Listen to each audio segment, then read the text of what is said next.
tea షర్ట్లను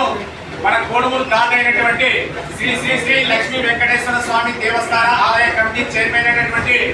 ఎత్తుల మహేశ్వర రెడ్డి గారు మన హమాలి కార్మికులందరికీ కూడా మన మేడే సందర్భంగా ఈ యొక్క టీ షర్ట్లను పంపిణీ చేసేందుకు మరి ఆయనకు సిపిఐ పార్టీ తరఫున కృష్ణాని నేను, సిపిఐ మండల కార్యదర్శి రాజు, అలాగే ఏఐటీసీ మండల కార్యదర్శి రాముడు,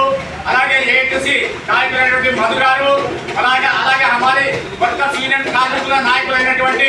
బజారి, సుంకన్న, ఏడుకొండలు, మణి, అలాగే వీళ్ళందరూ కూడా ఆయనకు